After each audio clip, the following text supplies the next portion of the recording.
The Flogcast may occasionally contain explicit content that makes it not safe for work or for minors. It also doesn't provide an excuse to use the same words on Bay 13. Normal big footy rules still apply.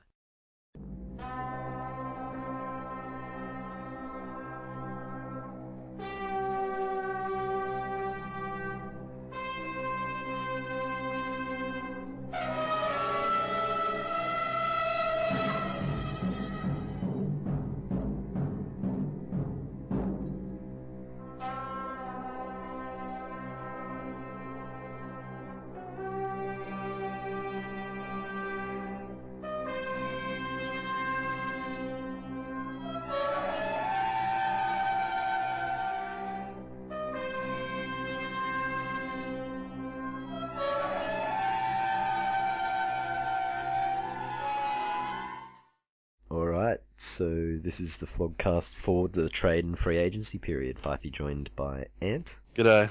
Penal, Hi there. Dan. What do you call a blind dinosaur? I know this, but come on. I don't think What? he saw us. Fucking hell. And joining us for the first time this year after Melbourne's active trade week, we have Youdontknowjack. Yay. Yay. Oh, I think there's supposed to be a D in there somewhere. Now we're down a regular here. He was supposed to be on, wasn't he? Yeah, we're not sure what's happened. Teacher's Skype's been playing up. And the last thing I heard was pick 21 and some cries and sobs.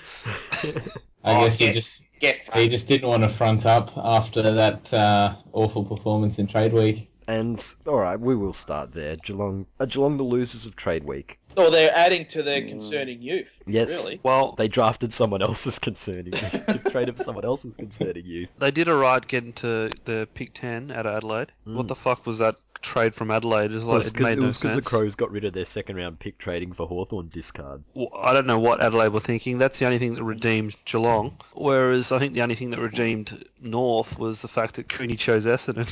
It's definitely a close call between North and Geelong for who fucked up trade period the worst. Geelong managed to turn Varco into Geelong. Mitch Clark, which may work out if his head's right, but really, Reece Stanley. And they lost Christensen too, so... Yeah, they got rid of like the one kid who was actually any good. So what did they lose Christensen for? Reece Stanley. Same thing. And in a funny story, on the AFL website, there is a point of making where all the trades went and all, picks, it was the draft order, right? Yeah. When you trace the pick that got traded for Reece Stanley, if you trace it all the way back, it was Brisbane Lions compo pick for Jared Brennan. So over the space of 3 years and about half a dozen trades, Jared Brennan somehow became Reece Stanley. Which is, it's actually... Like a shitter version of Basically, Brendan, yes, basically. Yeah, although completely the opposite, because Brennan was all talent, no work rate. Stanley might be the hardest working potato there is, but he's still a fucking potato. And yeah, Geelong's list, what's going on there, Ant? You noticed something interesting about their list? Well, not including Mitch Brown, who was just sacked today. They had 12 players, including the Irish rookie, over 196 centimetres. Are they trying to field a basketball team Yeah. or a football team? Oh, I think Mark Neild's doing the recruiting down there. That's a lot of tall concerning youth.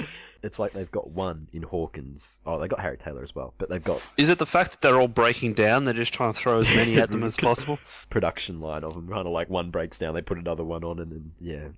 Or they're going to make this gestalt figure, a bit of Hamish McIntosh's arm and Walker's leg and... I think it's just throwing darts at the board and hoping one of them hits, We'll recruit 12 tall guys and maybe one of them will help Hawkins out, kind of thing. But At least with Giants, they actually get quality talls. They just got a bunch of duds. It makes no sense. And it's funny because it's almost as though Sue's did their recruiting. When you look at North, it's almost like she did theirs as well. It's like the Scott brothers said, hey, cousin Sue's come in and take care of trade week because... Doesn't she normally do that? Well, it hasn't been evident until this year, with Geelong's recruiting the North bringing in Jared Waite, and as called by Penal, the Jared Waite of midfielders in Sean Higgins. She must be pretty dark that Christensen left Geelong then. Why did he leave? What was the official story there? I heard he enjoyed the cunt and the punt. That was quite succinct, because I heard the same thing.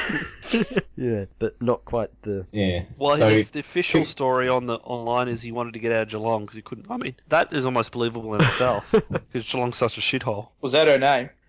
Geelong. I just want to Couldn't say get out of Geelong quick enough. just want to say congratulations to whichever Geelong players missus is carrying Christensen's kid at the moment. Did he play 100 games for Geelong? Can you imagine that father-son selection? Why is Lingy's kid so dark? Oh shit. Anything else on Geelong? I'd ask Teach, but he's not here. What about North? Like Jared Waite, Higgins, they had a dip at Cooney. They lost Levi Greenwood, their sixth best midfielder, it turns out. But Basically, he lost their best and fairest by a countback. He was that good last year. And according to the North Board, the fact that they lost him and gained Higgins for 400k and Waite for however how much and had a big punt at Cooney is irrelevant to him leaving for money because he's a scum. He's actually offered more at the Bulldogs, wasn't he? No, what I'm saying though is the North Board are saying North could have paid him if they wanted to. They could have if they wanted to. but that's different. Yeah, basically North committed to two of the most inconsistent potential players in the competition and let Levi Greenwood, who admittedly hasn't been that great up until this year, he's okay, but he hadn't really shown anything before this year worth the money he got paid, but still they balked at that. Well, he's a greedy so-and-so, and it's irrelevant to the fact they paid a lot of money for potential players. Yeah, we did lose out in the trade period, losing Greenwood, but we did. You also lost out on Cooney. That's a massive loss for you guys. Well, But that's not their we fault never, they don't well, have we didn't spongy lose turf, Cooney. man. We never had him in the first place. He wanted to play on soft turf at the airport, and he was sold. And he had a long conversation with James Hird. And what was that all about? I mean, I think basically He was Herb was sitting baptised, there, clearly. and he came in to have a meeting because his manager said so. He was like, all right. And Herdy just went, oh, would you like a drink? He took one sip of the Kool-Aid and wow. hooked. Here he is having these meetings about, I love the Messiah. The Spudgy Fours are great. And they didn't have much trouble getting Adam Cooney because in the end they used the pick they got from Port Adelaide that they were basically forced out of Port Adelaide for Ryder, which was the pick Port were going to use on Gorringe. Didn't Gorringe take that well? Oh, he had a massive sook, didn't he? Yeah. Had name staff. I felt betrayed. They lied to me. I got They lied lied to me. Then it came out that he's a bit of a cunt anyway, and he's Just made on his Facebook page he's ragging on restaurants and what do you had an anti-Rodan Facebook page or something? Who hates David Rodan? I know. David makes the Rodan's best like is the he- coolest guy ever. He makes the best of his a little bit of ability. It's like, Nah, fuck you, David Rodan. I hate you. he's always got a smile on his face. I mean, why would you hate David Rodan? He's a small bloke who managed to carve out over 100 AFL games despite being, basically the smallest guy going round. And he got out of Richmond. I mean, there's only so many positives out of him. He's had like 4 knee recos too. What a like- cunt he is, yeah. Like, I could understand a Melbourne supporter, such as yourself, Jack, not liking him because Yeah. of Mark Neal and the Moneyball principle, and by then he was absolutely washed up. But, it's just very bizarre. In No, no, Rodan's still like defence him. as well, that was more Neil than Rodan's Oh, fault. I agree, but Yeah. Rodan still didn't give Melbourne much I don't know what they gave up for him, but If someone comes along and offers you a paycheck to do not much, in all honesty, you're going to take it. well, James Thank Hird you. showed that. He got paid $1 million to sit in France. But Ant will love this. How was Essendon's trade period? It was very mediation again. Well, everyone assures me that Super Dodoro Brothers is a fair trader, but how many times has the AFL gone to mediation in trade week? They did it for Judd, I know that. No, they didn't. They did. Did they? Yeah, they Okay. did it for Judd. Yeah. Well, that ruins that argument, because I know it's happened 4 times and 3 of them have been Essendon. Yeah. It's still not a good strike rate, so I think they just overrate their spuds. They do. Pick 17 for Ryder. If you look at the players who went elsewhere in trade and free agency, the closest comparison to Ryder based on age and output and form this year was Levi Greenwood. And Greenwood was offloaded for pick 25. Ryder went for 17 and Unders. 37. And in between those two, Stanley went for 21. Yeah, but you can't relate. This is the thing, you can't Let relate. that sink in. What? that kind of throws a dent in our argument here, because if you use Stanley for 21 as a benchmark, then Ryder's worth like 1, 2, and 3. Stanley's the outlier in all trade values. For some reason, Geelong went fucking full retard there. Well, no, my There's argument, as Stanley. soon as Stanley went for 21, I was saying Liam Jones, pick 7 from Carlton, thank you. That logic is sound. My The logic is Stanley- undeniable. But they were still holding out for pick 17 before Reece Stanley got moved. Like, I don't know. Well, what I had to realise though, he was gone, so he could have done the contractual fuck you. Yeah, no one wanted it to come to that, but it could have. It was a bit like the Cremeri one last year when they had no leg to stand on. The player wanted out, so their bargaining position was dubious at best. Yeah, it was only that he'd have to go the pre-season draft, wasn't it? Yeah, which we were going to get him anyway Yeah, because we people finished. would have left him alone. That's generally what happened with And like, Paul. and like 26 was unders, just like 17 was potentially unders for Ryder, but it's not horrible unders, but it's the best of a bad situation. So It's a better deal than Collingwood got on Beams. So you fucking take it. Yeah. So they hold out for 2 weeks of no, we'll not take it, then they'd take what they had at the start. Essendon are broken at the moment, really. Everything out of that club's just... Adam Cooney could be their captain next year. No, it'll be Angry Pills Goddard. But, like, the thing that also gets forgotten in Trade Week was Hurd showing his true colours to everyone. All the Essendon supporters were behind him, chugging the Kool-Aid real hard, and then Hurd decided to challenge when the club gave up. And we had hashtag the sackening and all that went close. That must have gone close. Selfish campaign. Oh, And also, the only reason the Essendon didn't sack him, And the money and the lawsuit. not just that, there was a clause in Hurd's contract that said that while there's legal action on, Essendon could not sack him. Is that the contempt of court thing that he was arguing? Yes. Yeah, so it's kind of like as soon as his appeal fails, which I think is in a couple of weeks, he gets fucked off anyway. He wants them to. He's been forcing this because he wants them to sack him and pay him out the contract. He doesn't want to be. Yeah. I know, He's playing his own angle there. But if you listen to Ryans and some of the other chuggers, a lot of them have jumped off since then. That was when all of a sudden they got a big slap in the face. Some of them are just the devotees are arguing that he's fighting the fight for the players still, and the club's gutless now, and he's throwing himself on the grenade. Ryans and Co are the true jihadists. I mean, They are ISIS. oh yeah, I could see her, blowing herself up outside AFL House just to prove a point. Allah. It's all about the principle. Yeah. And further to Essendon, the show cause notices have been reissued. It's like, I love how Asada just said, fuck you. And said, we're not waiting for your appeal, we're going to issue them now. With new evidence. And then they were going on, that's too much evidence. 350 pages. Like, It went from, that's not enough evidence, there's no proof, to, that's too much, it doesn't give them enough time to read. I mean, McVeigh's just reading the words vitamins. Kyle Remus was reading his and going, "There's no any pictures in these.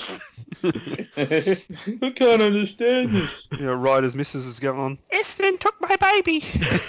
oh, well, actually, now that you mention that, did anyone catch the latest Kool-Aid chugging article? No. Which one's that? That James Hurd is the most unfairly maligned person by the media since Lindy Chamberlain. Oh, Ah, there you go. Like, this is the comparisons they're drawing. I would argue James Hurd is more like Oscar Pistorius, just if we're going to be topical here. James Hurd is more like Joseph Fritzl, to be honest.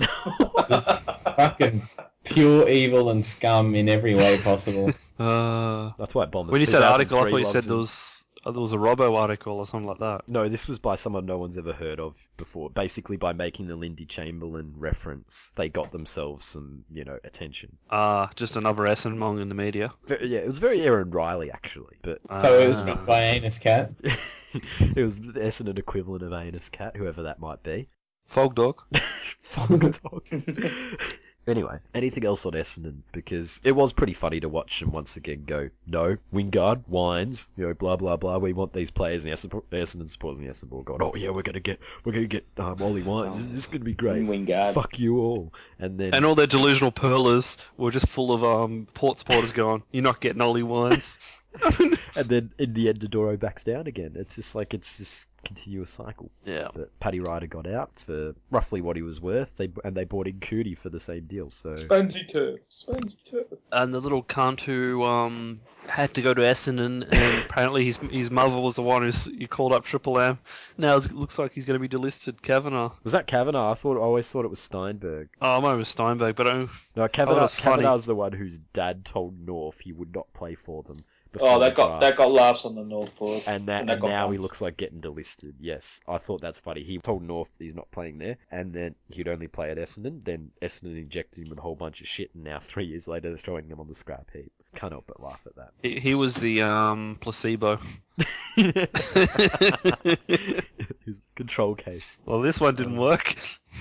Or maybe McVeigh was. He really did get vitamins. We were wrong about him all along. He was just stupid. Someone actually made a point. Like, we haven't heard from Spike in a while. Yeah, I think his manager's gone, shh, just don't talk. Where do we want to go next in trade week? Well, we go to the Bulldogs crisis, which was, Ryan Griffin wanted to leave, and then whole big meeting, McCartney got sacked, and then crisis was averted somewhat when Boyd was packaged in as part of the deal. I'll take my take on it. See, I've got no problem with, Griffin saying, what, I want out, I want a fresh start. What I can't stand and what I can't really forgive the guy for is the fact he went into a meeting with Chris Grant and, and Gordon, because he complained about McCartney, basically, so they pulled him into a meeting with Grant and co, because Grant's the director of football, and Chris Grant said to him, well, Macca has agreed to work through some problems. Are you prepared to work with him? And Griffin said yes. So you're saying he's a Welcher? Oh, he's a massive Welcher. Then he goes overseas. Halfway through trade week, by his manager, he rings up saying he wants out. I thought he went bush. He went pig shooting. He got back. So he went overseas, got back, and then got his manager to tell the Bulldogs that he wants out. So he basically lied to the club. I think I said on the Bulldogs board, lying to Chris Grant to Bulldog supporters is like shooting Bambi. You just don't do it. Or throwing Chris Grant up in front of the tribunal. Yeah, he's become another Ian Collins, and so he became from Ryan Griffin, the great player, to what a weak prick. I mean, have some balls and say, I want out. Don't just say yes, then get your manager to do it behind their backs. That's the only thing I'll say about Griffin. That weak prick is the guy that you guys nominated as your captain. Yeah, and that was a mistake. Well, he didn't want it, but in fairness, the other candidate was Will Minson.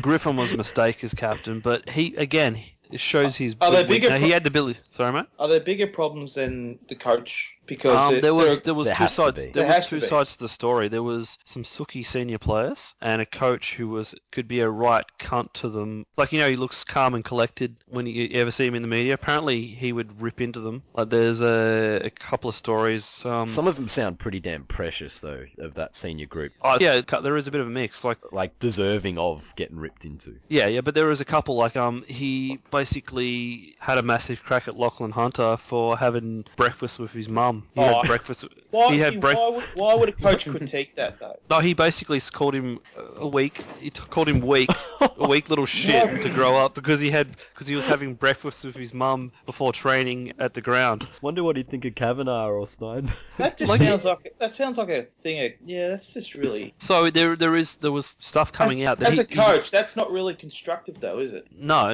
That's the kind of shit I would expect BT to highlight in the commentary is like, oh, isn't he a sissy who has breakfast with his mum?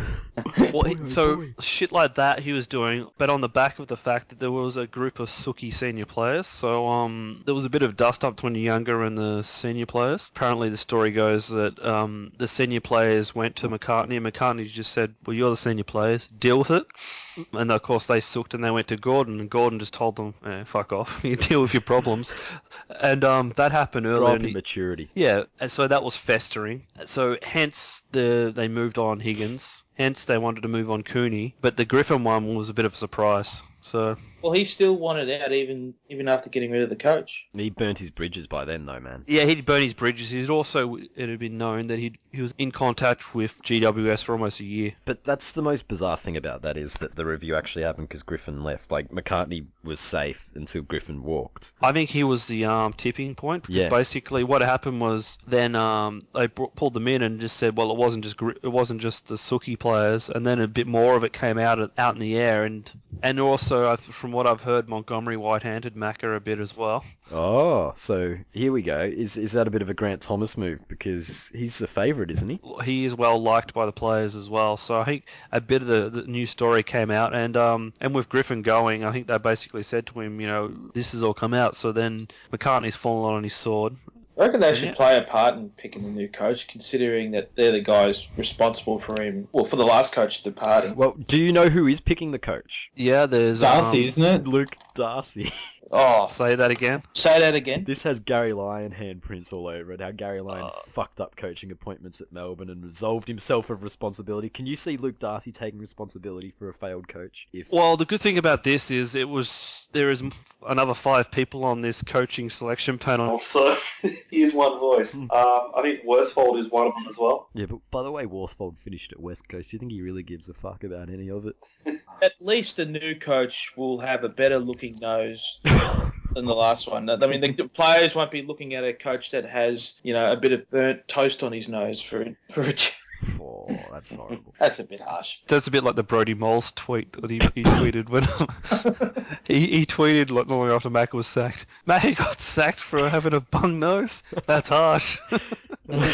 He was the guy who supported the bubbling guy, wasn't he? He's the Yes. guy who actually bubbled in support of the bubbling guy, yes. And the coaching landscape has become, really cutthroat of recent times. They're really acting fast on the sackings, and the Gold Coast did it on McKenna, which we knew was happening last time we were on. But if they were sacking him to bring in Bomber, all of a sudden maybe Gary's going, oh, no, I don't want Bomber. And who the fuck's going to coach the Suns now, as well as the Dogs? Those are two clubs without coaches, and we're finished with trade week. So, yeah, the front runners apparently for the Dogs are Tudor, who I don't really know much about, but I just know he's a front runner. Montgomery. You mean Lee Tudor? Yes. Is it assistant at North? Yeah. He's not going anywhere. How do you know? He's been interviewed. Shit. He'll be fucking replacing Brad Scott next year. Well, apparently he's a front runner. There you go, Dan. You're trading Lee Tudor for Higgins. Reckon they should go Brendan Bolton. Well, yeah, Smiley, come on, he's a happy man. Yeah, but yeah, he's, they want to but coach. he's, Yeah, but he's never played football. We've already been in there and done that before, so. Just make sure the players like him first, all right? Well, he smiles. that's why. Unless he's got some sinister personality behind the smiles, like one of those serial killers. Now, boys, if we win today, I'm going to buy his ice cream afterwards. I love football. No wonder why Hawkins came good. We've had this. Hawkins gets Big Macs after the game. They even put it on the shithole stadium scoreboard. But it is a bit of a mix. He was a bit of a cunt, and we had some soft players who have been moved on. One of them's at North Melbourne now, Dan. You made the best of that, though. You got Tom Boyd, who is probably the most highly rated key forward in the draft for quite a while, going back probably as far as Hawkins, even further. Apparently, though, basically we're signing him up for the following year once he came out of contract with GWS. No, Carlton. He was. No, it was all that. You're The Carlton channeling board you're said- channeling the Carlton Mongs. The Carlton board said he was going there because he supported them. Yeah, but you listened to actually his manager. His manager said that the deal was already in play and it was going to happen next year, but because of the Griffin thing, the Dogs decided to flip it on them and say, well, give us Boyd. In many ways, that is the definition of a very, very good trade that, if it works out, is actually a win-win for both teams, assuming GWS hold on to their other ones, because they have way too many fucking tools anyway. So they actually got rid of one who they probably wouldn't have room for anyway. They get Ryan Griffin and a draft pick, and the Dogs get the key forward they've been begging for years. It was a fair deal, and it got done reasonably quickly. None of this let's drag our heels for 3 weeks all the way to mediation shit like with Essendon. It does look like a good trade. It's just the way it went down, which puts a sour note. Yeah, but you needed Griffin to actually get them talking. Well, the whole thing that we were only ever going to be taking him when he was out of contract, so Yeah, that's the thing, but he may not have got to you, because that was always a chance. if Tom Boyd's available and St Kilda or Melbourne have the number one pick or something, they're not going to pass on him in the preseason draft. So They would if they put a price tag on his head too high for them to. you reckon they don't have the cap room either? Oh. No idea, but anyway, it's all hearsay now, isn't it? He's gone, but that's the thing. Griffin actually prompted Boyd, saw the opportunity to get to the Dogs, and the deal got done. As I said earlier, I mean, I've got no problem with Griffin wanting to go. It's just the way he went, so he's now. Do you regard Callum Ward to be in the same category as weak? No, because he was honest and upfront. He basically was out of contract. In a lot of ways, it was the Bulldogs' fault for not signing him up earlier when he was extending his contract. He was out of contract. He was on his rookie, getting a couple $100,000 a year to going to $900,000 a year. You can't blame a kid for getting 3 times his salary. Okay, fair enough. Whereas Griffin lied to the club. Big difference. He was a captain, big difference. Even Nathan Brown, of all people, he was out of contract when he left us. He out-Judas the Bulldogs Judas in Nathan Brown, Griffin. Let's move on, because before some of these trades went down, there was discussion that, free agency and trades are fucked. It's all skewed to the more successful clubs after Hawthorn signed Frawley. All of a sudden, it seems like a long time ago, as if who cares? And Clangers wanted to stay. Teams were looking at Clangers. That would have been funny along with the Stanley thing, but he didn't move. Yeah, so I heard Geelong offered up pick 14 for Clangers, and oh no, actually, because they traded that to Adelaide, so they offered up pick 10, and Hawthorn accepted that, but he wants to stay, and he rejected the move. So wait, Geelong wanted another shit tall. That sounds like goo talk. Yeah, you got John O'Rourke for fuck all though. That was But he's shown nothing. right. He was all right in the second half of the year. Just couldn't get a game before then. So you're being Boyd quiet. is- You don't know Jack. I mean, Oh. how good was it getting pick 3 for Frawley? You must be fucking singing in the street, mate. Oh, I reckon, yeah, put on a massive party. I mean, he was probably worth Nah. like. It's the only pick- time of I the year think when Melbourne's way supporters over. make any noise. And is it in any ways cancelled out by trading for Lumumba though? No, Yeah, because by long. Clark was gone anyway, so basically just... You're bringing in the prince who laughs last. maybe Melbourne is his last laugh. He goes, I joined you. in the end, yeah. In the end, we just trade out one head case and bring another one in. At least this one will get on the park though. For all of Retier's faults, Yeah. he's a solid AFL footballer still. Yeah, he was great a couple of years ago when Collingwood were right at the top. He's decent now. He was probably in Collingwood's sort of best 11 He'll players. improve Still Melbourne the- midfield though. Top 5 best and fairest. But the He's players will be frankly- walking on eggshells around him, though. Oh, That's but won't it be funny the first story that comes out of Melbourne about Heretier? Because Bernie Vince is there, and we know what Bernie Vince is like. Mm. He's a bit larrikin. He's South Australian. Sorry, he's a Victorian. He came back from South Australia, but yeah, anyway. Been moulded. But Melbourne are well placed, and that actually, when they got that pick 3, because Hawthorn must be paying Frawley a shitload, surely. For Either that pick. or it's an underhanded, because you remember how Melbourne was squealing for a priority pick? Well, they weren't going to get the priority pick because of Frawley. Yeah, but they were going priority pick squeal, then silent and acceptance. And you think, well, hang on. Why do you squeal and suddenly go quiet? Then suddenly, but we don't know what his contract size was. And A I wild don't see- pick 3 appears. could Hawthorn afford $600K a year for him? Franklin gone, maybe. But he was gone a year We ago. could probably afford it. Whether It's we dependent on Brian that- Lake retiring after next year. Sewell retiring as well. Sewell clears cap space. I imagine they probably think a few of them are retiring. You had to clear out Mitch Hallahan as well to the Suns, and someone else as well who would have been on OK money is also Carl gone. Cheney? No, not Carl Cheney. So the other question is, you don't know Jack. Which unfortunate player is going to go pick 2 and 3? Brayshaw, I think, come on down. yeah, Jimmy Brayshaw's nephew. Then we can just blame poor Jeans instead of poor development. You couldn't get the North out of him. And McCartan's going to be the next Jack Watts, or you're going to go small?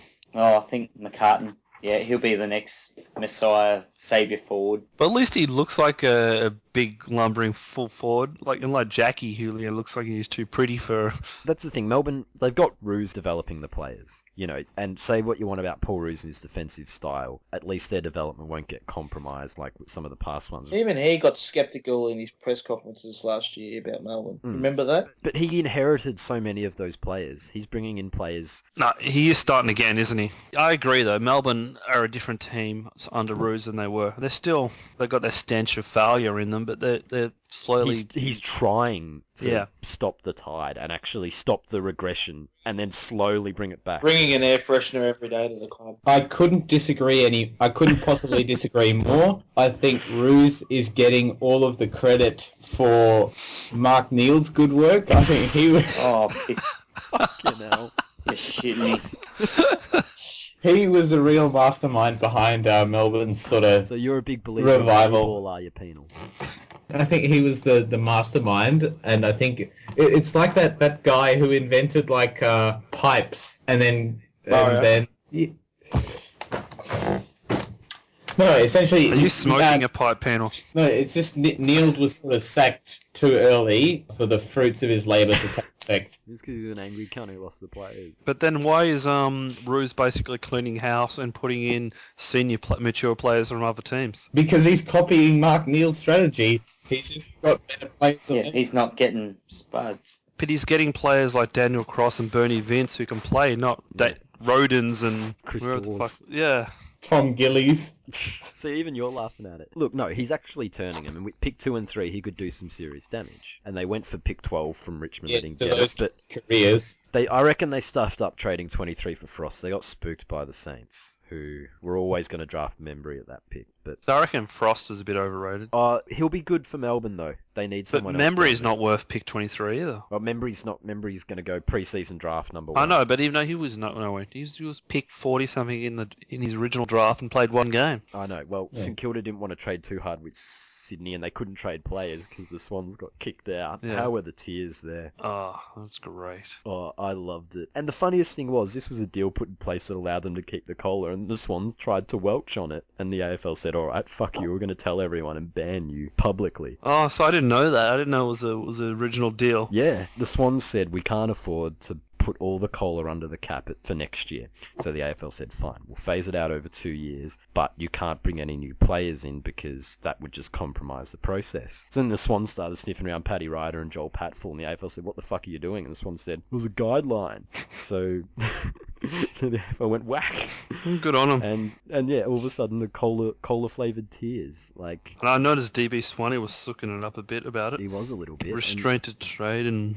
You know, Gillen's got the balls that Vlad did not have because Gillen's smacking everyone down. So what's the part of me that's going to think when the collar's finally gone, the salary cap is going to be increased to almost at 9.8% anyway? Oh, natural progression it will be. No, but not natural. They'll bump it just a bit, so it amazingly coincides with Sydney not getting their asses handed to them too much. But the actual salary cap increase in the CBA is over that period of time actually roughly equates to 9.8%. So basically $1 million.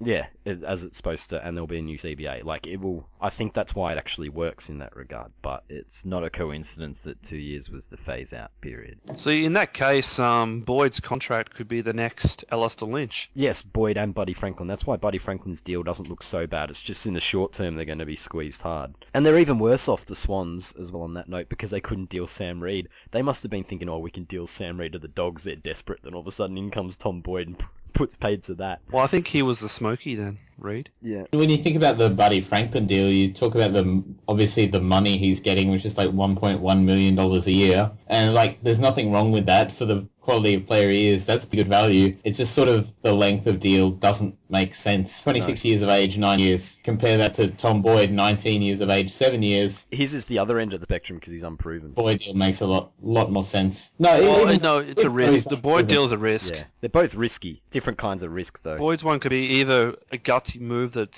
sets them up, or a complete bust. Yeah, it's. I think the Boyd deal has higher potential for success because if he breaks through and is the next big thing, then the Dogs win no matter what. Whereas with Well, Buddy, really- you kind of know what you're going to get with him. He's not going to get any better. He's only going to sort of fall off a cliff once he gets the wrong side of 30. When was the last real pick one bust? Because even Jack Watts, he's at best an average footballer. Well, if you're not calling Jack Watts a bust... No, I'm not saying he's a complete bust. Like he's still a footballer. He's still... Then you got to go back to Lounder. Cruiser. Banfield. No, I mean, for pick one, Jack Watts is a bust. And Cruiser. so is Scully, to be honest. So Scully, so... Scully's a bit Scully, younger. yeah. Well, Josh Fraser got 200 games, so I guess you can't call him a bust. Cruz is pretty close to a They bust. certainly don't live up to the number one tag. Let's put it that Not way. many do. Like, the thing is, if you're drafting a number one, you kind of want someone who's going to play 200 games at a good level. Like, you don't expect to draft Nick Revold at number one, you know what I mean?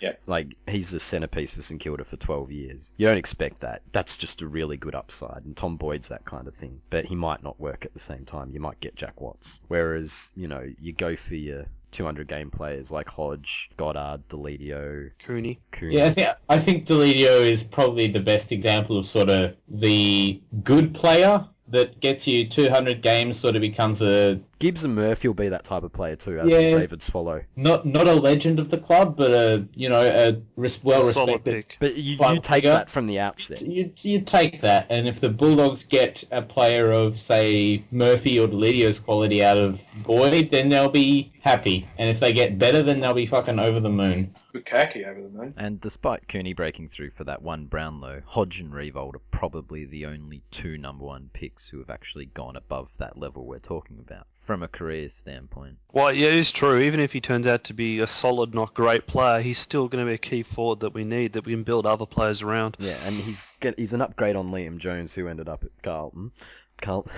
Carlton actually managed to get rid of Jared Waite and got the next Jared Waite. It's Liam Jones, one thing about him, he can jump, he can take a mark, and he gets tired after 5 minutes. It's like Carlton almost went the Geelong strategy. They brought in Jacks, who might be okay. He's exposed forms, even smaller sample than Boyd, and they brought in Jones, who's, well, barely better than Stanley, and they got no compo for Waite. Waite was deemed worth no compensation. Jeez, a lot of Carlton supporters got upset over that. But he's got so much potential. But how old is he? 30 something? 31. Yeah, well, what compensation do you get for a 31-year-old? Well, I think the argument was that they didn't even get a single pick, like even a late pick for him. But you know, Dave, He's you 31 pick years old. 105 or something? I mean, Yeah, do you want a sixth rounder? Do you really want a sixth rounder? well, I guess their argument was that's better than getting nothing. But that's the thing. Don't the AFL stop compo at round 4? Do they? I don't know. I think they do.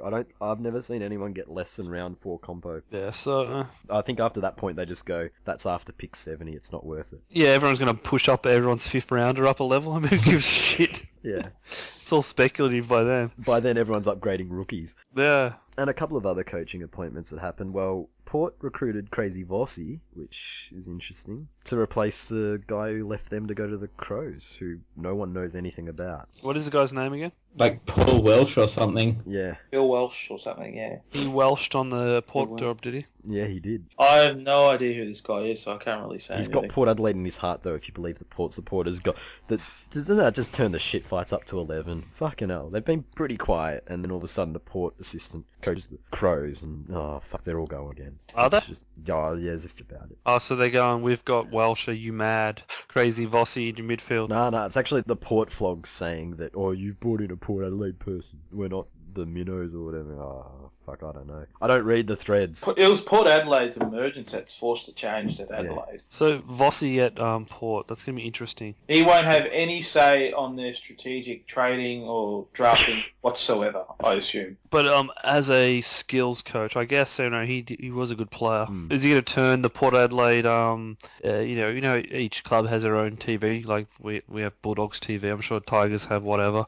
It's going to be like a reality show now with Vossi leading the show. Vossi's most recent coaching experience is on the Recruit, which I guess is still better than the experience Hurd took into coaching the senior club. So Jab. Yeah, he coached under 9s. So who's going to be the useless blonde who sits there and just talks about the psychology of them all? Well, Gorringe ain't there, so... and in other off-field moves, and this is fantastic, the Pelicans quit St Kilda. St Kilda have gone, we're going in a high-performance direction, I think it was, or something like that, instead of a list-building direction, and Pelicans... Did he leave or was he sacked? Well, he's resigned, so he's probably... He was pushed. pushed. jumped before he was pushed. I think they've basically gone, fuck, we can't screw up another draft. You need to get him out of here. We've got the number 1 pick. You know, even though Petrarca's a lock, it's kind of like, what's he gonna... They've got 2 others in the top 22. What's he gonna do with those? We just escaped trade week on the skin of our teeth. He wanted to keep Stanley. Pelican, you're fucking crazy. Pick 21. The best part about this, though, is that this opens the door, and this really opens the door to the Pelican landing at Carlton. So what is it with this Carlton rumour? Is he ex-Carlton man or...? Carlton actually offered him this role months ago, and he said he was happy at St Kilda, and now he's not at St Kilda. So you'd assume Carlton are looking at him again. Mind you, Sauce has thrown the toys out of the pram over the Boyd deal and has left the Giants. So Carlton have a couple of choices to recruit, but... So the Boyd deal is the reason why Sauce is leaving? I heard that was the reason, yeah. Oh, wow. But I heard it on Big Footy, so it might not be true. But yeah, basically, the AFL aren't going to let the Pelican near GWS. So maybe the Pelican was given a Terry Wallace deal to Sydney, and then the home favourite Sauce had come over the top. A bit like Ruse at Sydney. Yeah, that might actually be the case. But we still hope he ends up at Carlton, because bumping all those cruise missile threads will be so much fun. And he'll be fucking around with Carlton too. What's not to like? Maybe he's going to go to GWS, as you see. Yeah. No, I can't see it happening. I can't see the AFL letting Pelican near GWS. Well, Not while they do have with that many top 10 picks, because they're still relatively down the bottom. They're so an they'll be expansion getting- club, so they do get looked after in that regard. The AFL will not let them pick someone who's failed so many places. But as we were talking before we started, I think it was Penal said it, just imagine Pelican with Trig with Malthouse at the same club. It's a recipe for barbecues. It's a recipe for 3 alpha psychos just having a shootout at OK Corral. You know? Above all else, it's a recipe for wooden spoons. I can see this being hilarious, and let's just hope it happens. Tigers have been pretty quiet in the draft, in the trade week. We looked at Trengove, and that was about it. Yeah. Oh, that's right. Melbourne tried to do a dodgy on you. Ruzy's a They tried. They trader. did. Nearly Melbourne, got away with it. Melbourne is the fucking dodgy second-hand car salesman, with the new coat of paint on the piece of shit car. Oh yeah, it's really good, mate. It goes really well, yeah. Is that sticky tape on your foot, Trengo? No, never mind about that. So how about the contract? Let's sign here. Why is that boot of yours larger? Is that a moon boot sticking out your sock? I mean, how was that not pre-known knowledge that he's It foot took was that until the fucked up? third scan. Yeah. 3 medicals they did on him, and only on the last one did they catch it. And what's the bet that Melbourne knew all along? Hard to say. Hence why they were happy to get rid of him. Maybe they've been working on his rehab and they didn't think he'd get back. If there's any player who is the pin-up boy for how Melbourne have fucked up the younger players, it's Trengrove. I mean, making him captain, playing him the young injured. age. Yeah, it's just... Usually we're not this harsh on a club when we have someone from that club on. Sorry, Jack. I mean, no, the good thing is there is light at the end of the tunnel with Melbourne. I mean, they are coming around. But And Ruzy's got the picks to turn him around. But Well, he's the Messiah. yeah, and he's actually a real messiah, unlike the false prophet at Essendon. Let's move on if we've got nothing else on trade and free agency.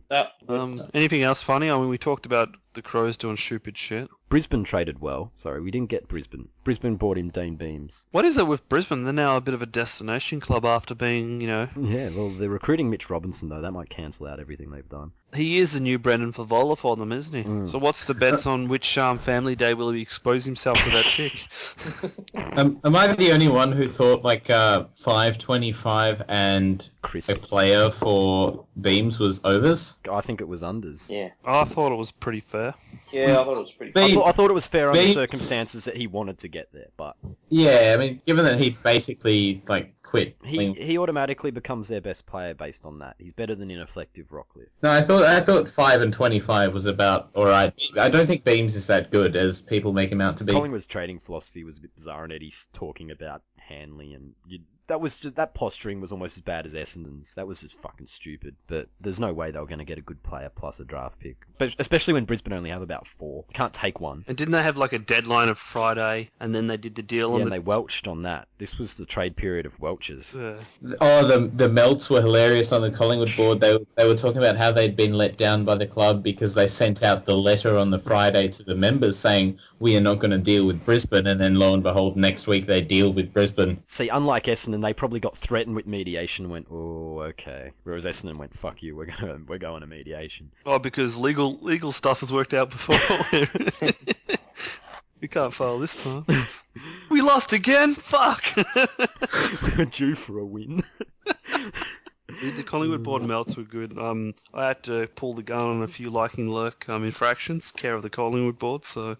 And before we move on, finally, our last Hall of Fame nominee. It was based on last week's poll, and we actually had a tie in the poll. Equal third with 10.6% each with Bryce Gibbs and Mick Malthouse, but the poll was tied between Hamish Romping Wins McLaughlin and the off-season hero Kim Duffy. And where'd we land on that? We decided amongst ourselves who we were going to give it to. We took a vote, and Ant, you had a pretty good explanation. I think it had to be Romping Wins because St Kilda deserved to be the bridesmaids again, finish second, and get the moral... The moral entry. Yeah, they've already got the streak entry. DVD anyway, so Yeah. don't get greedy, St Kilda. You only get one win, one premiership. At least they're not finishing third all the time. Yeah, because second's better than third, right? Right. Plugger says Yeah, so it must be true. It does all look the same in the lost column after all, doesn't it? this week on the Bay, or this month on the Bay, we should call it, thread of the month. Look, I think Bosk had this wrapped up for a long time with the villain. It would be unfair not to give it to him. As good as Ugak has been. Well, how do we feel about it? Because there's two contenders. Well, there's two bloody good threads going right now. The top 50 and the Ugo thread. I think it's going to be like Bosku. Yeah, let's not forget Moffra either. Yeah, top 50 is just as good as last year. He's one-liners of gold. Some of those, and not just the one-liners. Sometimes it's the entire thing. Like the Sam Reid one in particular was, I thought, hilarious. Very clever writing. I mean, you see me those hack journos put up their shit, but Moff gives them a run for their money every time. The journos don't get that kind of poetic license, though. even the likes of Titus O'Reilly's hit and miss. Moff is just... Bam. Yeah, every single one of them is gold. Who is Titus O'Reilly? Some guy thinks he's funny. No, I got the impression he posts on Big Footy. He probably does, to big, be honest. He bags Big Footy, but... Okay. Yeah. Anyway, so we got Bosk's thread, we got Ugak's thread, we got Moffra's thread. I'm going Bosk. Bosk. I'll give it to Boss just because I like the collaborative one where like everyone gets involved and gets this. You love sharing the goo, don't you, Penal? Yeah, I mean, there's nothing like a good Hawk surfer supporter on the as well. Bay. Yeah. No, okay, Bosk wins. Honourable mentions Bosk to likes Ugak and this. Moffra. Because this was one of the ones where each of them came out a separate week, so if we were doing weekly ones, that'd be separate winners, but... Flog of the month, this one was equally as competitive, and most of the contenders came from the same team. I'm going to nominate Craffles, who's been spudding it up big time in the last I month. reckon Bomber's 6 from his private messages. You are a fucking mong. He had a public sook about you as well, didn't he? Yeah, he did. I reported that, and Stronzo banned him. You button pusher bot. Well, I wasn't going through the PM back and forth to do it myself. I'd already done that once when I thread banned him. But, yeah, anyone on top of the two Essendon supporters. Boy Dogs. Oh, Boy Dogs, yes. Oh, what a...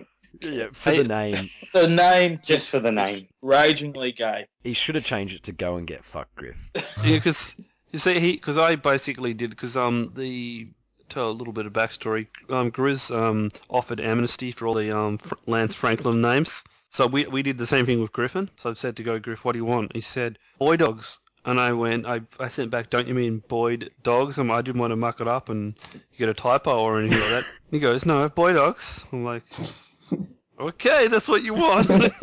He didn't give an explanation as to why he wanted that. Because it sounds like Boyd Dogs, not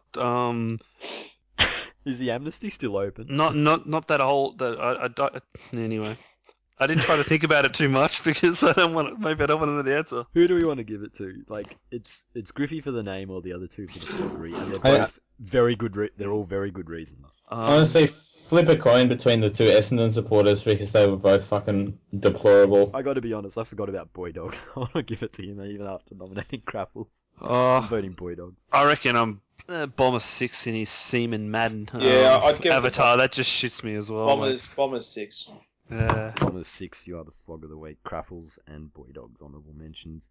And moving on, look, there's not a whole lot to talk about going forward. There's the draft, there's the fixture, and there's the Bay 13 awards season, which we'll start with. So, who do we think, and because the MVP, for the most part, everyone probably assumes Ugak's going to win. We'll take the top 3, then Thread of the Week and Thread of the Year and Flog of the Year predictions. So round we go. Who wants to go first? Okay, I'll go first. So Ugak will be number 1. Number 2, Moffra. And number 3, that's hard. Hodgepodge. Thread of the Year and Flog of the Year? Thread of the year, I'm going to give to Duritz for his holiday thread. Yeah, it's not the best, but it just stands out for some reason. And it just keeps on giving, and it was very funny at the time. It was. Well.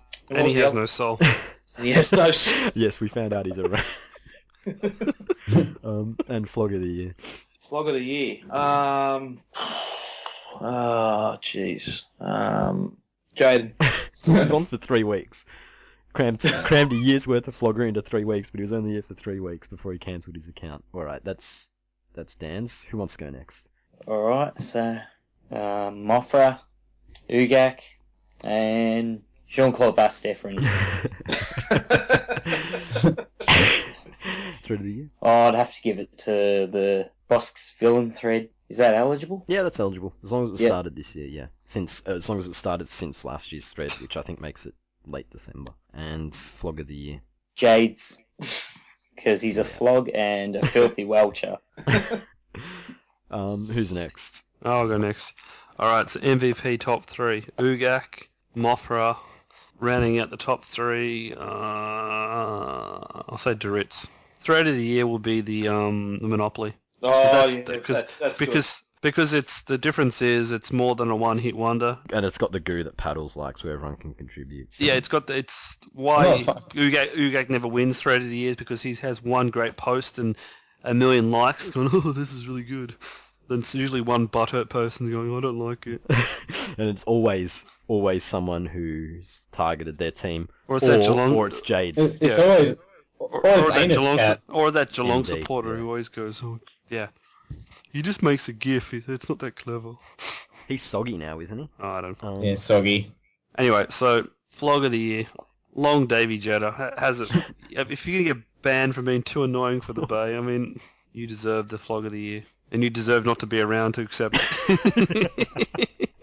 Is there going to be an actual badge for the flog of the Yeah, year? we're working on it. So we talk about this every year. I like Just a Battler's idea with a dunce hat that says flog on it, but it'll be very hard to fit it into that small thing. But I think the And we're dunce gonna hat- retrospectively award it to all the others. Yeah, because Mario when he one gets will out have of a jail. little fucking. Award it to all 10. Every of the single teammates. every single one of Mario's aliases will get it. Penal. Alright, so top 3 MVP posters. Clearly Waverley, Bayer, and Hodgepodge. Yeah, so I just feel there hasn't been enough goo spilled on this episode so far. But in all seriousness, it'd probably be Ugak, Mothra, and I reckon Hodgepodge will sneak into the top 3. He had some good moments. Thread of the year for me is Monopoly. For all those reasons Paddles likes, which are also the reasons I like it. And flog of the year. You'll never walk alone. Monopoly thread. The reasons Pat selects it, I know, because it's not compromised by a draft system. What was your flog of the year? For me, it's leg end. He didn't have any one-off floggish moments like, say, Jaden did, but just sustained fucking awfulness over the course of the year gets it for me. Alright. Yeah, well, my flog of the year is Tyre Boys. Fuck's sake. Did you say Tyre Boys or Tiger Boys? I said Tyre Boys. Tyre It's Boys. his real name. Yes. Thread of the year, I'm going to go for the Don't Stop the Party one, and I'm going to use the same reasoning as Ant, because not only was that awesome for the video, which was the best one he's done, but also the Ricky Nixon Twitter exchange, and then the Triple M comment section, I forgot about that. That which was was an epic. fantastic. That was Right. magnificent. People who criticise that stuff, I don't think they realise how much editing it takes to put up a video like that. They don't. They really don't. And yeah, it's ridiculous when they do that. But yeah. Yeah. And the top 3 for the MVP are Anus Cat, Bombers 2003, and Amstaff. Yeah. Is that legit? Oh, Of course it is. That's just my predictions, man. Hey, but you already know though. Well, I gave votes. I haven't tallied them yet. Oh, okay. And yeah, not much else to look forward to except the draft's coming up, so that'll be interesting. We discuss Over a that. The month. fixture gets released in about 10 days. They've released little snippets of it already. Have they? So 22 Friday night games for Richmond. Sorry, not Richmond. Collingwood at the MCG. Yeah. Yeah. any- Just because you invent a Friday night game doesn't mean you're allowed to play it there. I mean, But come they on. played a lot of them this year because Yeah, of we got quite a North few this- chokes the year before. Now you didn't choke at all, so kiss them Yeah. all goodbye. We're back on Sundays now. But yeah, any predictions or requests? It'll be interesting to see who gets Essendon early on. I wonder if Essendon still keep their Anzac Day since they're cheats. Yeah, I wonder if the AFL will look after a couple of the lower clubs and give them Essendon in round 1 or 2. Would you like that? You don't know, Jack, a match up against Essendon in round 1 when Goddard, Danaher, and the VFL Cooney. squad are Cooney and the VFL squad are playing? But that'd probably be the only time that Essendon actually beats Melbourne, because usually it's the other way around. That's true. Yeah, would you just prefer your June matchup? I think this June matchup. St Kilda can have them then, and then Plugger can get on the bandwagon and start another. You all thought we were shit thread. Come at Assorted St Kilda haters. Oh, that was gold. That's sort of considered. That is the candidate for Backfire of the Year, which we didn't. Oh, yeah, we didn't actually do it because that was so true because we could all see it coming that Rewalt played out of his skin for them to win those 2 games, but all they could see was the win and how great they were, and their ladder position at round 2. And the funniest thing is they had a chance to be, I think it was 3-1 or 4-1, and they lost to Brisbane in New Zealand, and then that was when you went, all right, they're fucked now. And they won one more game against Ross Lyon. Yeah, but anything else on the fixture or anything else going forward? Because we're just about out. I'll have to a quick mention to GWS trying to start a rivalry today on Twitter and Facebook, posting up a photo of Cameron, Ward, and Griffin saying "Be less Bulldog." Lost dogs home. Lost dogs home, yeah. Yeah, you stay the fuck away, GWS. That's North's rivalry, all right. Well, there's North are a real football club, so you can expect it. But I do like the fact that there hasn't been even a mention back from the Bulldogs at all. Like earlier in the year, the Bulldogs and Geelong were doing a bit of banter about playing down at Shell Stadium, and you know, there's a bit of respect going both ways. About the place. It's like GWS are a plastic club, right? So there's just no respect from the Bulldogs towards them. That's why GWS should stick to picking fights with their plastic brother, the Swans. Rivalries start on football fields, not on Twitter. Yeah, you don't dignify the weak opponent there, and GWS are trying to get the response, and the Dogs are just going, no. They want the shit fight. The Dogs really don't. The Dogs don't want a shit fight now anyway, even if it was someone significant. Well, at the same time, they're trying to market Boyd, because apparently they had he was at the club doing all media shit today. So I think the last thing they wanted to do was make it about GWS. Indeed. But yeah, if that's everything, this was the vlogcast for the trade and free agency period. Fyfie joined by Dan. See you guys. Ant. See you guys. Penal. See you guys. Oh, okay, yeah. Just take the out of. And for his first appearance of the season. Well, apparently we sound the same, Dan. You don't know, Jack. Yeah, no one will know who said that. Have a good one. Who said that? Thanks for listening. We'll see you all after the draft. But first, outtakes. Oh, yes. Get on that. They're good. They're good. See you guys. Oh, fuck.